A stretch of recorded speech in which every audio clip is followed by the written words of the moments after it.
خداوند کے زندہ کلام میں سے پہلا ساموئیل اس کا 14 باب۔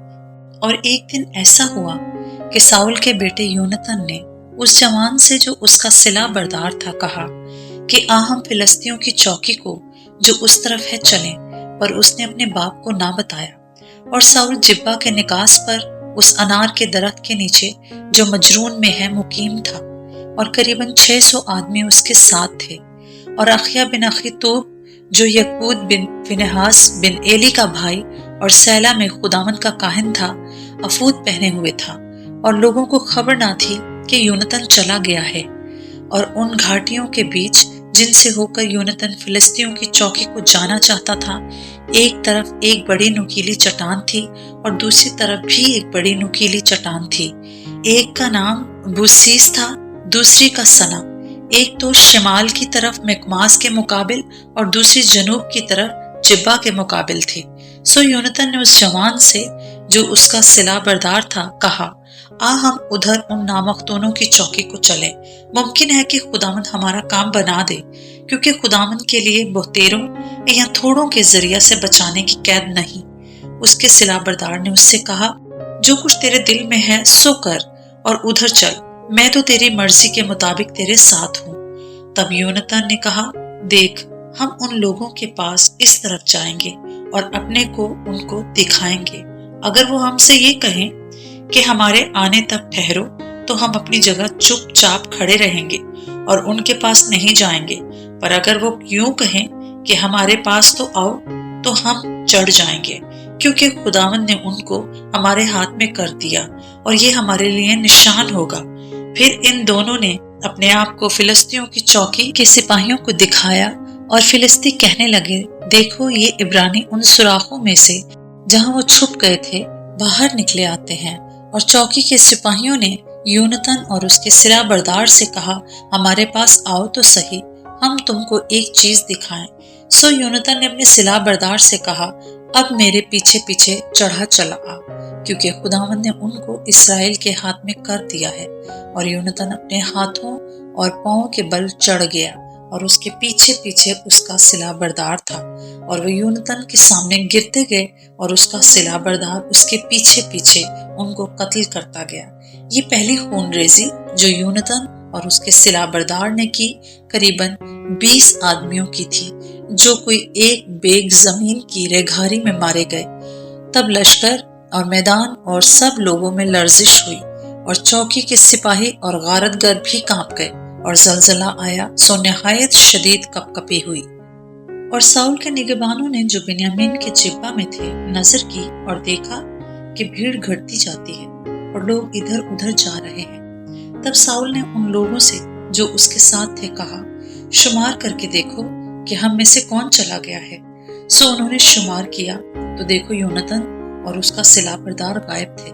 اور ساؤل نے اخیا سے کہا، خدا کا صندوق یہاں لا، کیونکہ خدا کا صندوق اس وقت بنی اسرائیل کے ساتھ وہیں تھا۔ اور جب ساؤل کاہن سے باتیں کر رہا تھا، تو فلسطینیوں کی لشکرگاہ میں جو ہلچل مچ گئی تھی وہ اور زیادہ ہو گئی۔ تب ساؤل نے کاہن سے کہا کہ اپنا ہاتھ کھینچ لے، اور ساؤل اور سب لوگ جو اس کے ساتھ تھے ایک جگہ جمع ہو گئے اور لڑنے کو آئے، اور دیکھا کہ ہر ایک کی تلوار اپنے ہی ساتھی پر چل رہی ہے، اور سخت تہلکا مچا ہوا ہے۔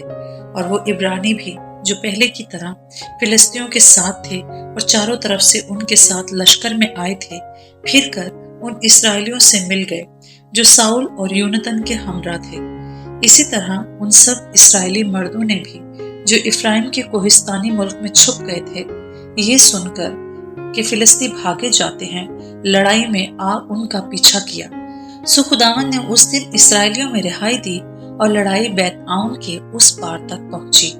اور اسرائیلی مرد اس دن بڑے پریشان تھے، کیونکہ ساؤل نے لوگوں کو قسم دے کر یوں کہا تھا کہ جب تک شام نہ ہو اور میں اپنے دشمنوں سے بدلہ نہ لے لوں، اس وقت تک اگر کوئی کچھ کھائے تو وہ ملعون ہو۔ اس سبب سے ان لوگوں میں سے کسی نے کھانا چکھا تک نہ تھا۔ اور سب لوگ جنگل میں جا پہنچے، اور وہاں زمین پر شہد تھا۔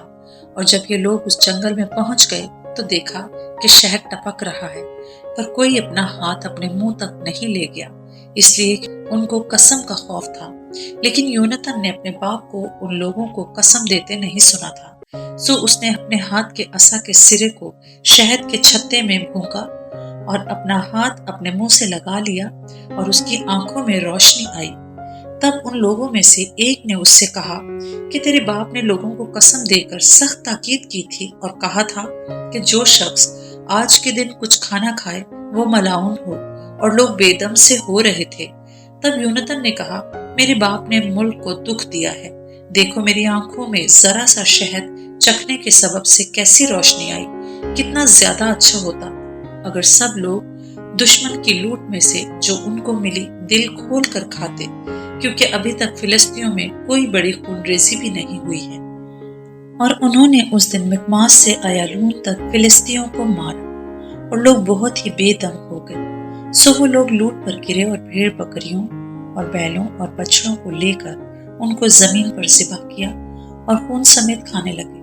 تب انہوں نے ساؤل کو خبر دی کہ دیکھ لوگ خداوند کا گناہ کرتے ہیں کہ خون سمیت کھا رہے ہیں۔ اس نے کہا تم نے بے ایمانی کی، سو ایک بڑا پتھر آج میرے سامنے ڈھلکا لاؤ۔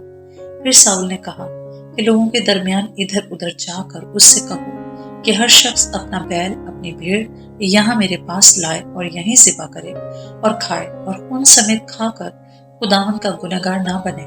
چنانچہ اس دن لوگوں میں سے ہر شخص اپنا بیل وہیں لایا اور وہیں ذبح کیا، اور ساؤل نے خداوند کے لیے ایک مذبح بنایا۔ یہ پہلا مذبح ہے جو اس نے خداوند کے لیے بنایا۔ پھر ساؤل نے کہا آؤ رات ہی کو فلسطینیوں کا پیچھا کریں اور پاؤں پھٹنے تک ان کو لوٹیں اور ان میں سے ایک مرد کو بھی نہ چھوڑیں۔ انہوں نے کہا جو کچھ تجھے اچھا لگے سو کر۔ تب کاہن نے کہا کہ آؤ ہم یہاں خدا کے نزدیک حاضر ہوں۔ اور ساؤل نے خدا سے مشورت لی کہ کیا میں فلسطینیوں کا پیچھا کروں؟ کیا تو ان کو اسرائیل کے ہاتھ میں کر دے گا؟ پر اس نے اس دن اسے کچھ جواب نہ دیا۔ تب ساؤل نے کہا کہ تم سب جو لوگوں کے سردار ہو یہاں نزدیک آؤ اور تحقیق کرو اور دیکھو کہ آج کے دن گناہ کیوں کر ہوا ہے، کیونکہ خداوند کی حیات کی قسم جو اسرائیل کو رہائی دیتا ہے، اگر وہ میرے بیٹے یونتن ہی کا گناہ ہو وہ ضرور مارا جائے گا۔ پر ان سب لوگوں میں سے کسی آدمی نے اس کو جواب نہ دیا۔ تب اس نے سب اسرائیلیوں سے کہا تم سب کے سب ایک طرف ہو جاؤ اور میں اور میرا بیٹا یونتن دوسری طرف ہو جائیں گے۔ لوگوں نے ساؤل سے کہا جو تو مناسب جانے سو کر۔ تب ساؤل نے خداوند اسرائیل کے خدا سے کہا حق کو ظاہر کر دے۔ سو چٹھی یونتن اور ساؤل کے نام پر نکلی اور لوگ بچ گئے۔ تب ساؤل نے کہا کہ میرے اور میرے بیٹے یونتن کے نام پر پورا ڈالو۔ تب یونتن پکڑا گیا اور ساؤل نے یونتن سے کہا مجھے بتا کہ تو نے کیا کیا ہے؟ یونتن نے اسے بتایا کہ میں نے بے شک اپنے ہاتھ کے عصا کے سرے سے ذرا سا شہد چکھا تھا، سو دیکھ مجھے مرنا ہوگا۔ ساؤل نے کہا خدا ایسا ہی بلکہ اس سے بھی زیادہ کرے، کیونکہ اے یونتن تو ضرور مارا جائے گا۔ تب لوگوں نے ساؤل سے کہا کیا یونتن مارا جائے جس نے اسرائیل کو ایسا بڑا چھٹکارا دیا ہے؟ ایسا نہ ہوگا، خداوند کی حیات کی قسم ہے کہ اس کے سر کا ایک بال بھی زمین پر گرنے نہیں پائے گا، کیونکہ اس نے آج خدا کے ساتھ ہو کر کام کیا ہے۔ سو لوگوں نے یونتن کو بچا لیا اور وہ مارا نہ گیا، اور ساؤل فلسطینیوں کا پیچھا چھوڑ کر لوٹ گیا اور فلسطین اپنے مقام کو چلے گئے۔ جب ساؤل بنی اسرائیل پر سلطنت کرنے لگا تو وہ ہر طرف اپنے دشمنوں یعنی مواب اور بنی عمون اور ادوم اور زوبا کے بادشاہوں اور فلسطینیوں سے لڑا، اور وہ جس طرف رجوع ہوتا ان کا برا حال کرتا تھا، اور اس نے بہادری کر کے امالیکیوں کو مارا اور اسرائیلیوں کو ان کے ہاتھ سے چھڑایا جو ان کو لوٹتے تھے۔ ساؤل کے بیٹے یونتن اور اسوی اور ملک یشوا تھے، اور اس کی دونوں بیٹیوں کے نام یہ تھے، بڑی کا نام میرب اور چھوٹی کا نام میکل تھا، اور ساؤل کی بیوی کا نام اخی نوم تھا جو اخی ماس کی بیٹی تھی، اور اس کی فوج کے سردار کا نام ابنیر تھا جو ساؤل کے چچا نیر کا بیٹا تھا، اور ساؤل کے باپ کا نام کیس تھا، اور ابنیر کا باپ نرابیل کا بیٹا تھا۔ اور ساؤل کی زندگی بھر فلسطینیوں سے سخت جنگ رہی۔ سو جب ساؤل کسی زوراور مرد یا سورما کو دیکھتا تھا تو اسے اپنے پاس رکھ لیتا تھا۔ خداوند کے پاک کلام کے پڑھے اور سنے جانے پر خداوند کی خاص برکت ہو، آمین۔